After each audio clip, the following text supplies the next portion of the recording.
Olá, meus amores, tudo bem com vocês? Eu sou a professora Alana e você está assistindo a aula de língua portuguesa do projeto Aula em Casa. Sejam todos muito bem-vindos. Bom, hoje nós iremos dar continuidade à aula passada com o assunto de morfossintaxe, ou seja, a função das palavras dentro de cada frase e de cada oração, certo? Nós vimos aqui, vamos relembrar, as palavras oxítonas, paroxítonas e proparoxítonas, certo? Vocês viram que a palavra oxítona é aquela em que a última sílaba é a sílaba tônica, ou seja, é aquela sílaba mais forte, que eu falo com mais ênfase. Já a palavra paroxítona é aquela que é a penúltima sílaba atônica, ou seja, a que eu falo com mais ênfase, mais forte e que geralmente vem acentuada. E a proparoxítona é a antepenúltima, ou seja, quando eu tenho três ou mais sílabas e a minha antepenúltima sílaba, ela é a sílaba tônica, ou seja, aquela sílaba que eu pronuncio mais forte a palavra, a sílaba, no caso o som, quando eu imito o fonema, é a proparoxítona, certo? No caso dos substantivos terminados em S, nas flexões aí de singular e plural, para a gente passar esses substantivos para o plural, eu tenho que analisar a sílaba tônica dele. Se for paroxítona, ou seja, se a penúltima sílaba for a tônica, o plural vai ser invariável, eu não vou mudar a palavra. Vai ser a mesma palavra tanto para o singular, para uma coisa só, quanto para o plural aí, para as duas coisas, certo? Por exemplo, ônibus e ônibus. Vocês viram que ônibus tem duas sílabas, ônibus. No caso, a sílaba tônica aí é oni. Logo, é a penúltima sílaba. É uma palavra paroxítona. Então, ela é invariável. Não importa se eu tenho um ônibus, dois ônibus ou 10 ônibus. Sempre vai ser ônibus a palavra. Já no caso de país, a minha sílaba tônica, ou seja, aquela sílaba mais forte, é o IS aqui, ó. Is. Então, eu acrescento ES, certo? Porque ela é uma palavra oxítona. Substantivos terminados em N, eles formam um plural em S ou ES. Vamos ver aqui os exemplos. Pólen pode ser tanto pólens como pólenes. Abdômen pode ser abdômenes ou abdômenes. Vocês notaram aqui que ambas as palavras terminam em N e eu tenho duas formas para utilizar. Ou pólens, retirando o acento, ou pólenes, mantendo o acento para que essa sílaba continue sendo a sílaba tônica. Aqui a gente não utiliza muito a forma, essa segunda forma aí, pólenes e abdômenes, certo? A gente usa mais o S só acrescentado ao N. Então é bastante comum a gente ver dessa forma. Mas aí é mais questão de uso e de cotidiano, ela se aproxima mais da nossa linguagem coloquial. Nós temos os substantivos terminados em N, que esses substantivos formam o plural em ens. É o caso de homem, que aí se torna homens, e viagem, que se torna viagens. A gente retira o M aí e adiciona o NS, certo? Porque nunca vai vir na palavra M e S. Já os substantivos terminados em X, eles são invariáveis no plural. Ou seja, não importa se eu tenho uma xerox ou 10 xerox. Eu sempre vou pronunciar xerox e eu vou escrever xerox também, porque termina em X. Esses substantivos dessa família aí, terminadas em X, nós não variamos a palavra, certo? Ela fica invariável. Como, por exemplo, também tórax e tórax. Eu não variei a palavra aí. Posso ter um tórax ou posso estar falando de mais de uma pessoa, mais de um tórax.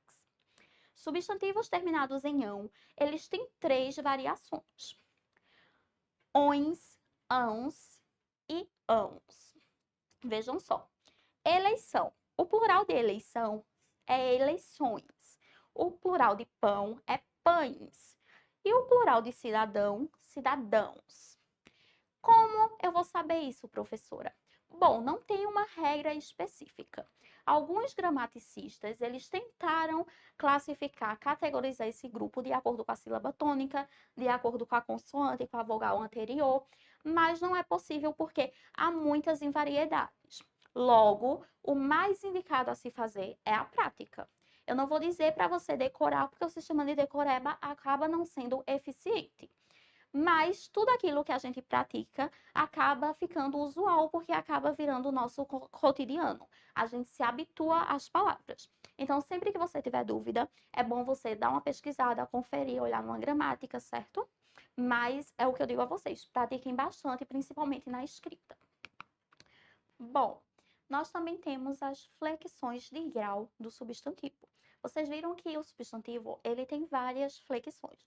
Nós já vimos a flexão de gênero, feminino e masculino, a de numeral, singular e plural.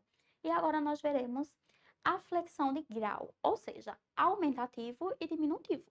O aumentativo, como já diz o nome, para aumentar, para elevar um grau, certo? E o diminutivo, como o nome já diz, para diminuir, para transformar ele num grau menor. Nós temos aí dois tipos em que podemos classificar esses substantivos quanto grau aumentativo e diminutivo. O sintético, que é aquele ao qual no final do meu substantivo eu acrescento um sufixo. Vamos relembrar? O sufixo são aqueles afixos, ou seja, pequenos morfemas, pequenas partículas que eu acrescento no final do radical da minha palavra, para transformar ela numa palavra derivada, certo? Então, eu transformo a palavra acrescentando uma partícula no final da palavra, no caso dos sufixos. Vamos ver os exemplos? Amor. Eu quero falar de um amor pequeno, então eu vou falar o quê? Amorzinho. Vejam que eu acrescentei aí o sufixozinho ao meu radical inicial, amor. Já se eu quiser elevar esse substantivo, utilizar ele num grau aumentativo, eu acrescento o sufixo zão. Amor, amorzão, significa que é um amor maior, certo? No caso do analítico, eu tenho aí um modificador para esse substantivo. E esse modificador é um adjetivo. Ou seja, o meu substantivo ele vai ficar invariável. Eu vou permanecer com ele tanto no grau diminutivo quanto no grau aumentativo. O que vai mudar é a palavra que vai modificar ele, que é um adjetivo. Vejam aqui. Urso é o meu substantivo. Urso é um substantivo comum, certo? Pode ser qualquer urso. Eu não especifiquei aí raça, estilo, cor, tamanho do urso. Logo, se eu quiser ele no grau aumentativo, na forma analítica, eu vou acrescentar um adjetivo, grande.